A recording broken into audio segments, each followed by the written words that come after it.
Welcome, everyone, to the Healing and Freedom Journey. Mark and Melissa DeJesus, we are here. I'm back.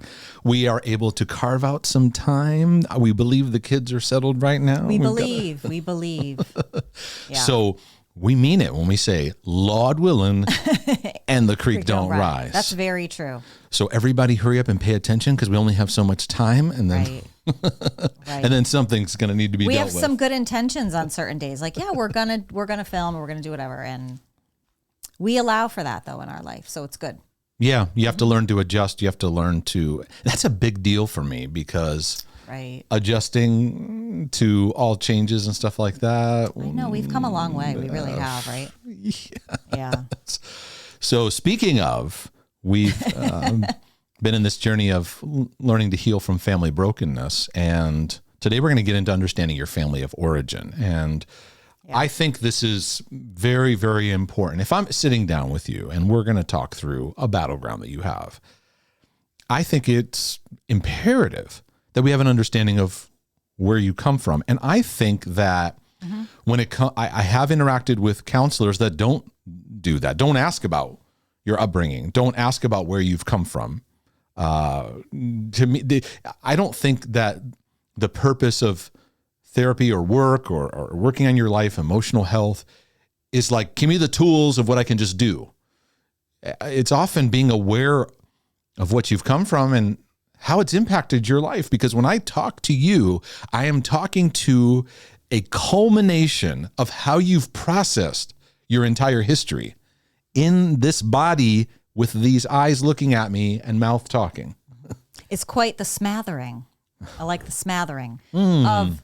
Indeed. Yeah, there's a lot to it to understand. Like, yes, do you have a responsibility to where you're at in your current state as an adult to take responsibility for things? And yes, there is a whole piece of that. But there is a even bigger piece of understanding, how did you get to where you are? How do you process pain? There's so many questions and so many things to make up who you are in that current state. Right. When you're self-aware and understand heart-aware things, when you take in someone's story, there is a moment where you go, I get it. I get why they battle with what they battle with. Makes sense. Now, when it's your journey, that's harder because you're used to what you lived with. You're used to what you've been through. We're often very hard on ourselves. We're like, you should be better than you are. We don't take into context how things impact us. But I find a lot of times in my session work, I'll say this to the person. I'll say, today we have a ground zero moment. I feel like I get you. And what I mean by that is like, there's a part of their journey that we talked about and processed through. And I'm like, I get it. Now, that can happen early on. You know, somebody even in a form they fill out or something, I can go, okay, I see some things that I understand. There's no one I meet with that I go, I don't know why they have this battle, right? Right. Because... Do you think there's a deciphering factor, though, in the people that can explain well?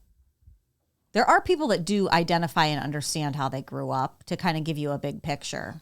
Very much so. Because there are a lot of people that we've interacted with that they don't even understand that they have like mother or father pain. Yeah. Yeah. Thank you for bringing that up because that's... And of course, I'm doing this constantly so I can pick up on things and see patterns. And I think that's one of the graces of my life is being able to see, okay, I can see how this influenced that. And I do find, yes, there is a lot of not understanding what we come from and how it affected us. And not being able to like emotionally like, okay, that, like you said, mother wounds or father, like, I grew up in a Christian home, or kind of just put that aside. And I have this problem. Like, wait a second, let's bring that back in. Tell me what you mean by a Christian home. Tell me what you mean by these things. Right. And so I think if you find someone who's effective in working with you, I think, or even if you're like, I'm just trying to work with myself, it is important to sit down and kind of a reflective way, what did I come from? And how did that influence my life? It's not in like, you're not like on this long, deep, incessant, compulsive journey. It's more like healthy reflection of just realizing, okay, that affected my life. I'm not sure fully yet, but I'm learning. And I want to be open to that. And so that's a lot of what family of origin is about, because it's about what the culture of your upbringing was like. It's different in the sense of biological family, because that's your genetics. And for somebody who's adopted, those can be two separate arenas, right? Your birth parents and then parents that you're living with, right? The family of origin is covering the culture of what you grew up with. We'll get into like generational and inherited stuff, and we'll get into that at some point. Lord willing. And the creek don't rise. Yeah. But what I thought we could do today is talk about the important aspects of family of origin and give you some questions that you can navigate through that we think are important. And I threw a few out at you, and you gave me some great stuff back. And I was like, wait, hold on. Can we write that down? That was really, really, that was really good. Because the questions we're going to get into are influential in how you believe, how you see yourself, how you respond to emotions, how you do relationships, the choices and decisions you make. And when this is done compassionately, it can be very informative. That sentence, as you were talking, it was making me really just kind of do a quick overview of my own journey. And I would say the biggest thing about understanding this is, for so many years, the arrows just constantly pointed at me, blame, shame, guilt, all these things that I couldn't. Why am I so messed up? Why can't I get it right? Why can't I this? Yeah. With full understanding that I grew up with a lot of dysfunction in my home, more of as like an understanding. When I really put real true understanding to, okay, no, your mother struggles with this, your father has this, and then understanding when you're raised in a home like this is what you manifest. Wow, did it bring grace to my journey of what I struggle with, to go, okay, it all makes sense now. Yeah. And don't you find it happens in layers? Totally. Where there is a form of like denial / get over it that you kind of battle. Like, hey, you're fine. You weren't thrown out into the street. You weren't, or whatever. Those, right. Or you weren't, that person had it worse, and people have had it, there's starving people in other countries. There's all these things it's all that voice of the inner critic that doesn't let you see what you need to see. Yeah, that's good. And that's, we talked about the inner critic, and I find the brokenness rises up, the inner critic comes in, beats you up, and then you can't see, okay, these things in my upbringing were a part of influencing where I am today, why I am, right. Because you don't realize it till way later in life. When you're 8, you don't go, this is dysfunctional. And I probably shouldn't be. Too, though. What's that? I said, there are those rare people that do understand. 8-year-old You're emotional. knowing at 8 years old how bad your house is. Yeah. Yeah. It could be like 8-year-old emotional genius. Right. Listen, everyone, this is very, very dysfunctional here. And before I go on the school bus, you all need to understand. Right. So I think there's some questions we could dive right into. Mm-hmm. And just to give you some stuff to think about, whether you're listening to this on a drive or you're watching the video or however you're processing it. I think the first easy question is, what's the birth order that you're in? Meaning that if you have siblings, like where are you at in the midst of it? Firstborn, secondborn, thirdborn, middle child. That right there usually sets certain frameworks of how people respond. And then there's different nuances of it, because there's stepchildren and things like that. And so. Yeah. And were you the first child that was like understanding what your parents were going through? Right. Because there's a lot of kids that were out of wedlock as the first child. Right. Then the parents got married, decided to stay together, and then had 2 and 3 and 4, and had more children that were under the blessing of covenant. So it's a very important to understand that. It is. And that could lead into a question of, how did your parents feel about you being born? Right. I think that's a great question to ask. Right. And I don't know that I would advise, like, go to your parents and ask them, like, did you want me? How did you feel? I've seen that happen, and it doesn't always go great. Right. But what was the message communicated about you being born? Were you told that you were a wonderful, it was a wonderful thing. It was a beautiful thing. It was amazing. It was a happy thing. Was it, no, got more bills to pay? Was it, let me ask you this question. Okay, so you have a family, and let's say the parents are trying to maintain the look and order of like what a good home. We don't rock the boat. The kids don't see us fight.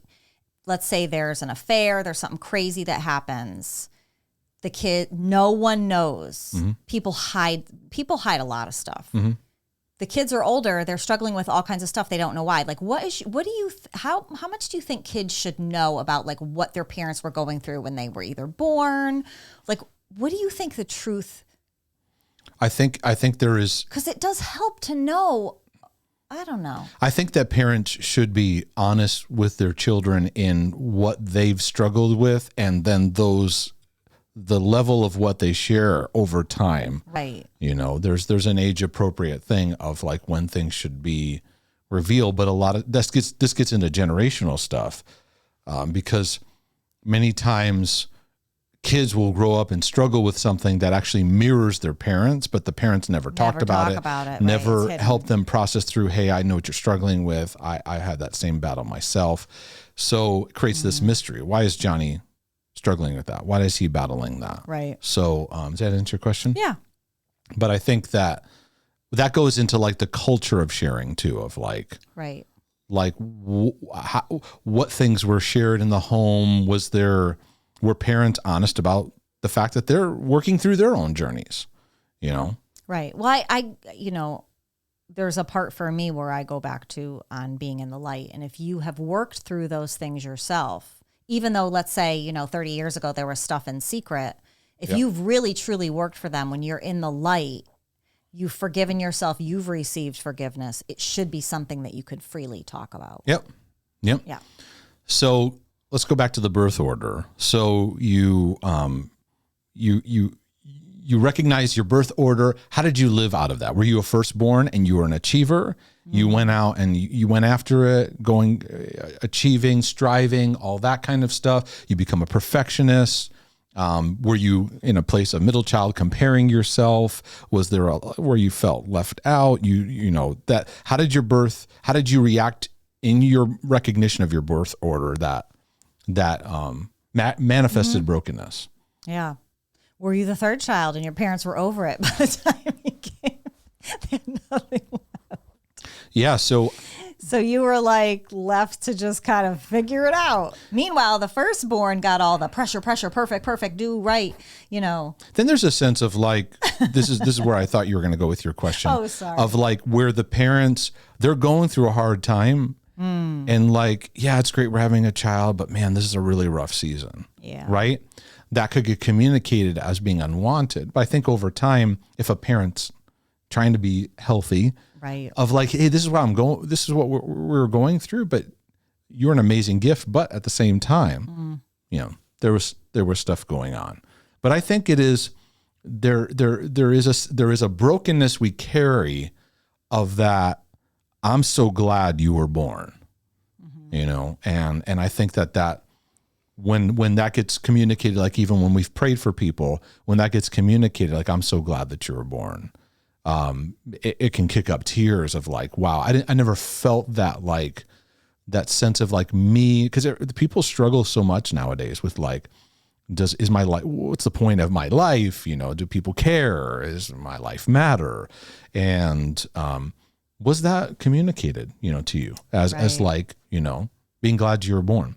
But share some of the things you were talking about how different people in the order respond differently to the brokenness that's in the home, where you could talk with a sibling. Oh. And you almost feel like you have different stories. Especially when you grow up, maybe even in a narcissistic home, where one child is a scapegoat. There's so many different dynamics that can happen in a home where even there's addictions, all kinds of stuff, any kind of like abuse, complex trauma, whatever. one child can be treated differently than the other. And you can grow up and you could be talking about things in the house and you all have completely different recollections of how it even was in the home. Yep. Where one can know dad and mom were abusive or mean and the other child was like, what? They're amazing. Right. And then this, that makes it difficult when it makes it difficult when you're trying to like, you may want to talk like, hey, and they're like, no, that didn't happen. And then now you're adding more trouble because you're trying to process out. And so you often have to find outside help outside of your family circle to process through what happened, because there's different perspectives, different responses, different realities. The firstborn may have gotten hit with seeing a lot of stuff in the brokenness of the home. Maybe there's some adjustments by the time the second child comes in. And the second child's like, what are you talking about? That never happened. This and then it kind of trickles to third and fourth. And in some cases, fifth, sixth, seventh, eighth, depending on how big. That's true. This is very true. Yeah, my dad's side of the family, what were there, 16 of them? You know, it's like, they just kept growing the farm back then. Yeesh. I don't even know how you can pay attention to all those kids. You can't. Come on now. You're just workers. You're like little worker bees at that point. They're workers, and it's like number 4, number 5. You know, like 1 through 4. You're taking care of the rest. You know, that's right. 1, you're like watching over 6, 7, and 8. Right. 2, you're watching. Like Max is like 2 or 3 children, sometimes like wrapped up in one. And I'm like, I don't know how people do it. I guess you just do. You just learn to adapt, whatever. Yeah, yeah. Well, I think. If I look historically, there was a lot more where like you work together on the farm, you work together in what you were doing. So that may have helped versus now it's like, you know, your kids all go off to school and, you know, I don't know. I wonder how Pa Ingalls would, we haven't talked about Little House in a long time. Charles, good old Charles Ingalls. Being obsessed with him. I wonder how he was with all of his kids. I think he was amazing. And yet fictional. But yet ideal. I don't know. So when you're doing this, like when you're doing this process, it could help to journal it. I remember in the early stages, I went, okay. And I just kind of mapped it out. I just kind of documented like, here's where I come from. Here's where and here are some of the factors I'm aware of. And I just wrote it without filtering it, without like trying to be nice or just wrote it all out and laid it out there, you know? And you're such a good student, even of yourself. You're well, like that. Well, those good skills. It's not something that I like eagerly jumped into because some of it was uncomfortable because it's like, and I wasn't a journaler either. I became more of that of like, I need to like, look at this and see it because I never allowed myself to like. Right. You're good though. Like you're like, you know, let me write this all down. I'm like laying on the floor. Like I can't take it. Yeah.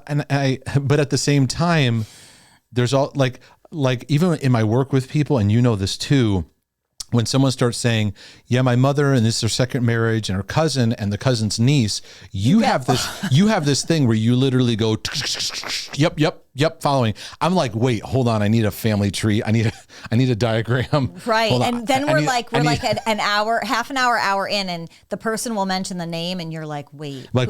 And I'm like, Mark, was that the cousin? That's the and I like, yeah. You're like, no, that's the brother. Mark, it's the brother. And I was like, oh, I thought he meant the father. I thought the father was doing the. Yeah, I'm like, can we go back to the chart? Hold up the chart and just point to the chart, I'm like, please. This poor person thinks Mark's not listening. I don't know.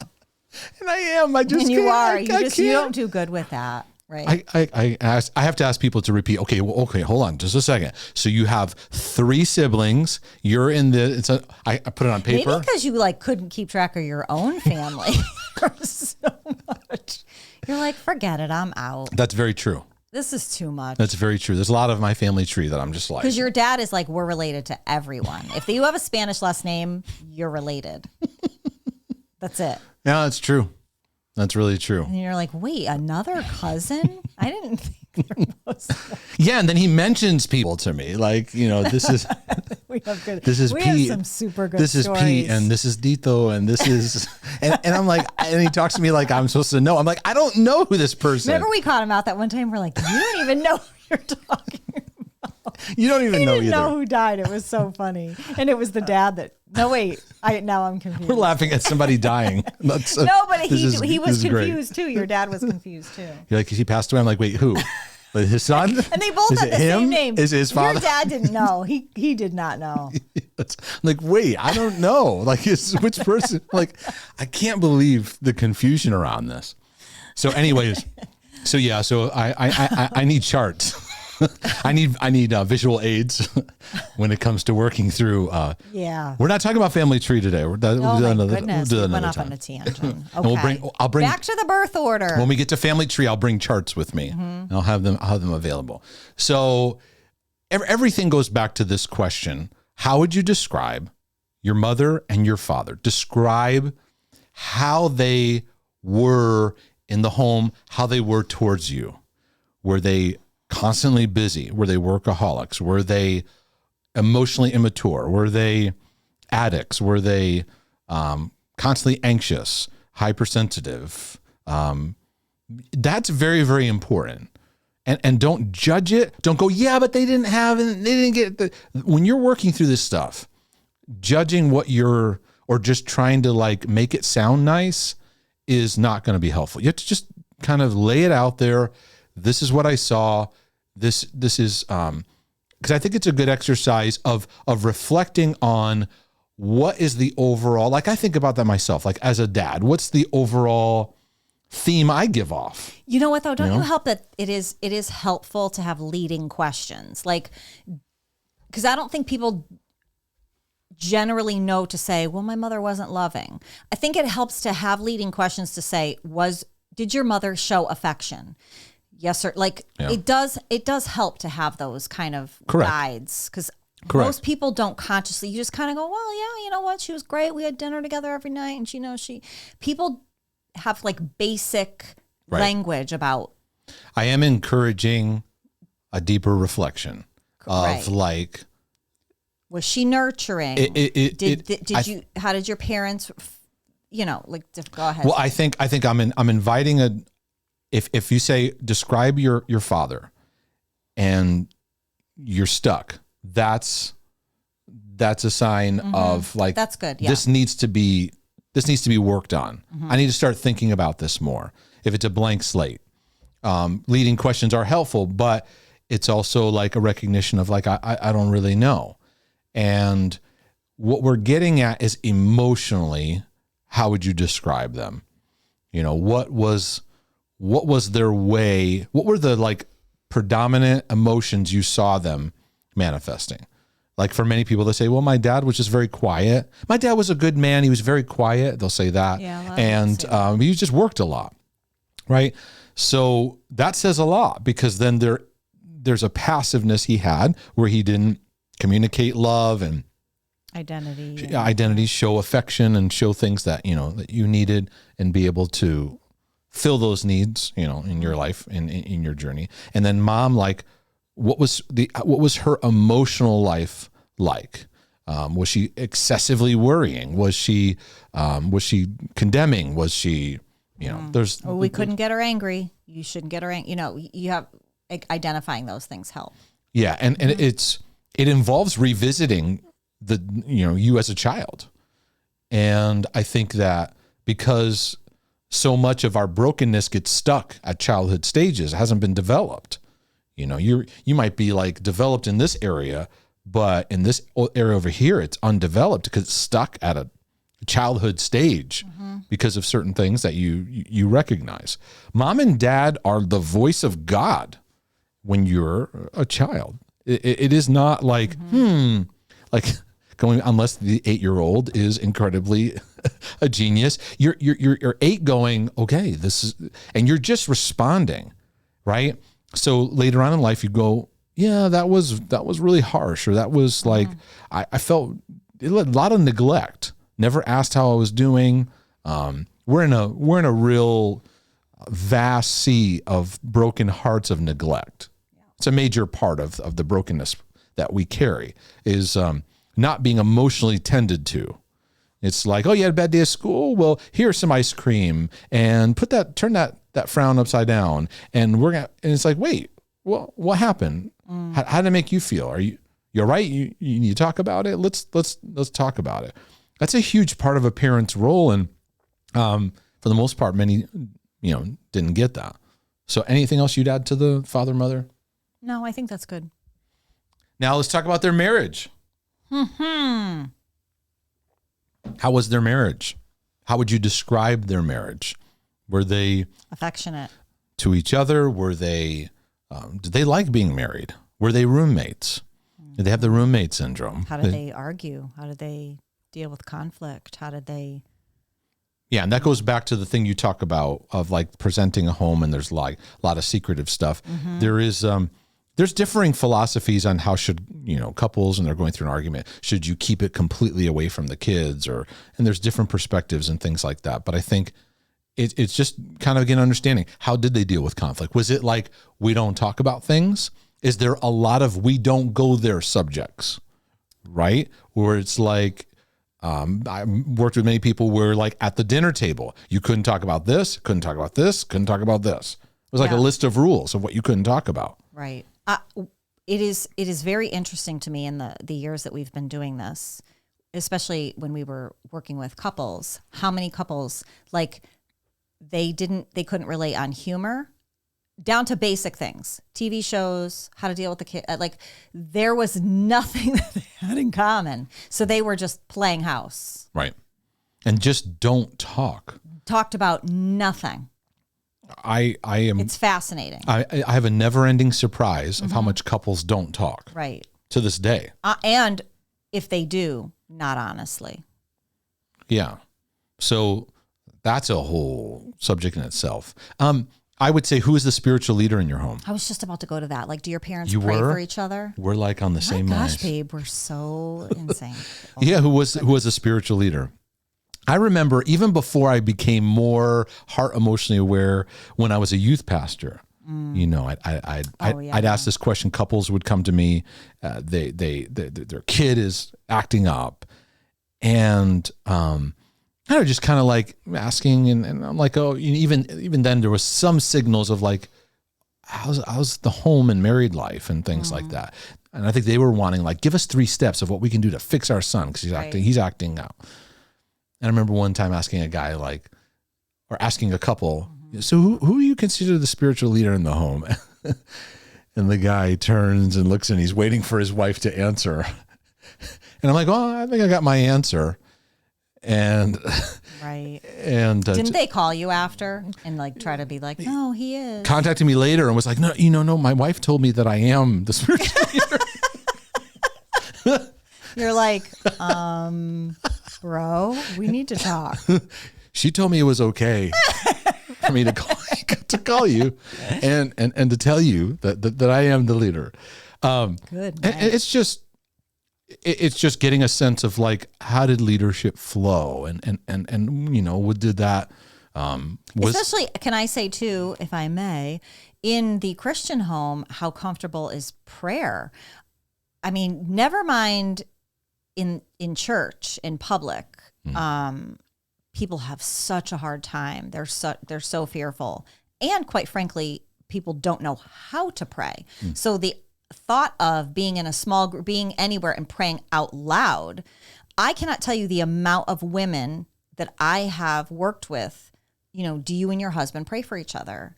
No, I know he's praying for me. Or when they pray, they'll at least put their hand on their spouse, but then they don't say a word.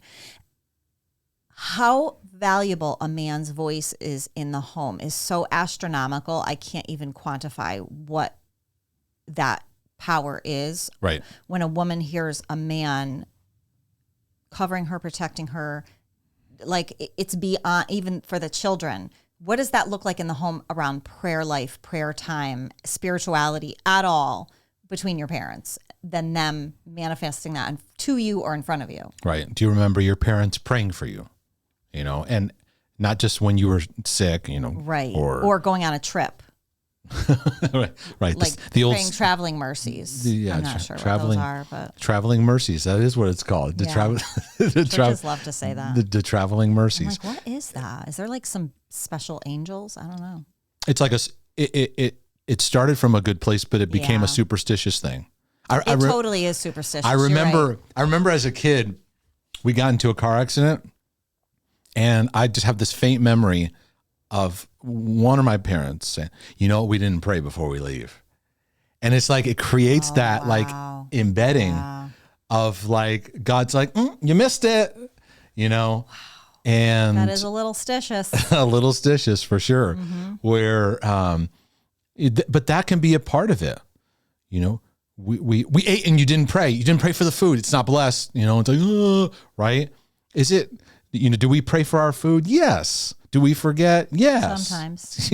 You know, do you, is there, and I think that brings out like there, you know, there's a legalistic aspect you grew up with that, where the emphasis on how you relate to God. And that leads us to a question of like, what was the atmosphere about how God was taught or not taught? And what were like the God values? And I don't mean like just what they would say to the public, but what was emphasized? Was it like, you know, you better get it right? Was it, was God not really addressed in the home? Was it performance based? Was it, you know, what was the aspect of your spiritual life? How was it encouraged? You know, That's good. I think, Or did they just send you to youth group hoping that the youth pastor would work it out for you? You know, there's a lot of that. a lot of that going on. A lot of that. I ran into a lot of that. Parents drop off. Oh, you know, okay. And I'm like, hey, can I talk to you? How, you know, no, you just, you. I'm like, I'm not raising your kid. I'm Right. here for 2 hours. Anyway, what would you consider?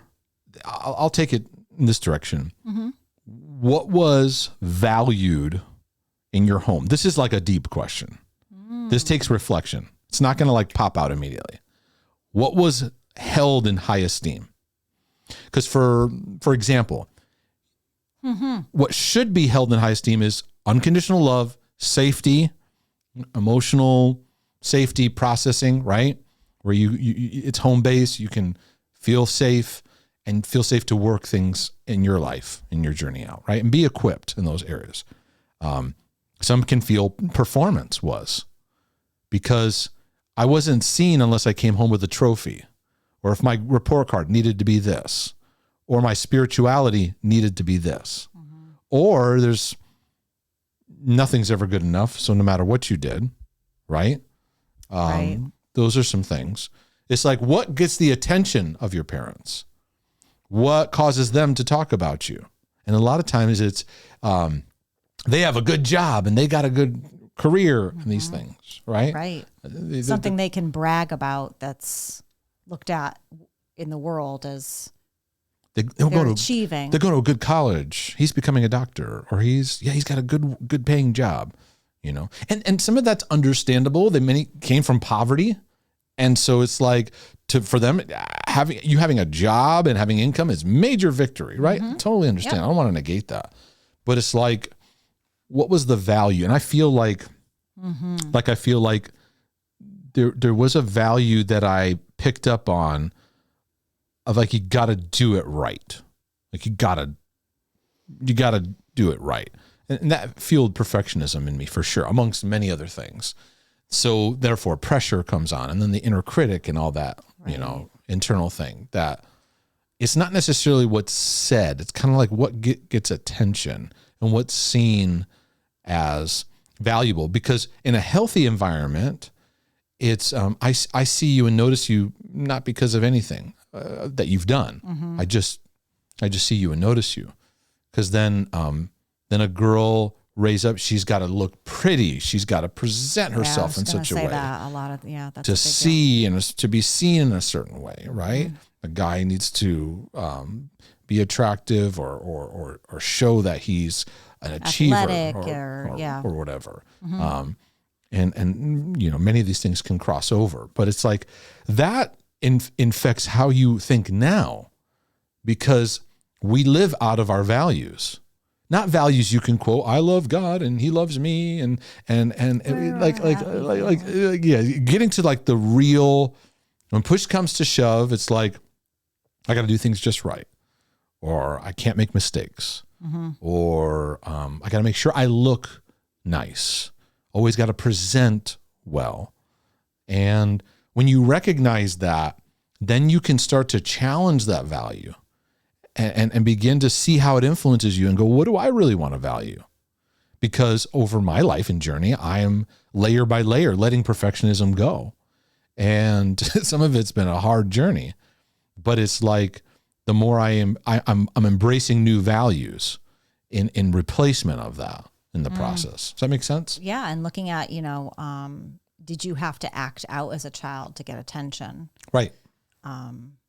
Did you have to all fight in the home just for a voice to be heard? Right. Right. Which leads to a question I would want to leave you with is, what were emotions, how were emotions addressed and dealt with? You're having a rough day, going through a rough time, or having a great day, going through, even I laughed the other day because I felt like my parents were afraid of me. They were afraid of me having too much fun. Yes, we talked about that. Yeah. It's like, you've had enough fun for today. Who does that? Jerry Seinfeld does a good run on that in his. Oh yeah, he does the calm down, stay down. Everything's down when you're a parent. Everything's up when you're a kid. Right. Look that up on YouTube, and it's really really funny. When you're a kid, everything's up. Can I stay up? Please let me go up. Let me. And then everything with a parent is calm down, keep it down there, or I'm coming down. And there was a sense in church growing up, like. You kind of pick up on this thing of like, don't want to get too crazy, So then it does kind of add to the inner critic of like, when you're having a good moment, that it's not good. It meets up with something of like, don't get out of control. Right. And don't enjoy that too much. That's very sinful if you enjoy that. Yes. And so it's like, so we don't have a model for like extravagant fun. Meaning like just laughing, joyous really laughter, joyful, and like celebration, spontaneity, those kind of things. Anyway, what was I talking about? Oh, emotions. And many people say, nah, nothing. Okay, well that's a big cue. So if there's nothing, then that means those muscles are there. They just have atrophy, and they need exercising. So you're gonna have to get used to understanding, how does that make you feel? Right. How do you feel? You're gonna have to get used to working through that and having ways to practice that. Right. Are there any others that you would cover? Because I wrote a few down here, and I think I think we've given a broad. It's a start. For people to think about. Yeah, because then it helps you. I kind of look at it like this. In your healing and freedom journey, let me try to summarize it. This isn't like the perfect summary, but I feel like what you go through is there's like 3 stages that we often go through. The first one is self-awareness. It's an awareness of what you come from, how it's affected you. Right. 2 is like how that influenced your behavior and even leading up to today, how you live your life out. And then the 3rd is like the stage of grieving, of actually grieving those things that you recognize in your life, so God can begin to heal that. And I think for me and a lot of people I talk to, we never get to that grieving process because we criticize ourselves, we judge ourselves, we beat ourselves up. We feel like we should be healed quicker. We should get through things quicker. We should be further along than we are. We're just constantly under the term. And the more that inner critic rises, the more it shows neglect and more it shows trauma and more it shows the absence of what love is. Because patience is the key of like, just stay open, stay teachable, and you'll become more aware when you're ready, and you'll understand what you need to understand. Right. And what we say, it takes as long as it takes. It really does. And just have grace over yourself during the process. If you want to take a next step, I think the Heart Healing Journey is a good recommendation because it's a step. It has a step-by-step aspect to it, but you can also read any chapter on its own. You can skip up to the middle. In fact, I do recommend some people go right to the middle chapters there, where I talk about loving acceptance, patience, kindness. It's so critical to understand in the journey.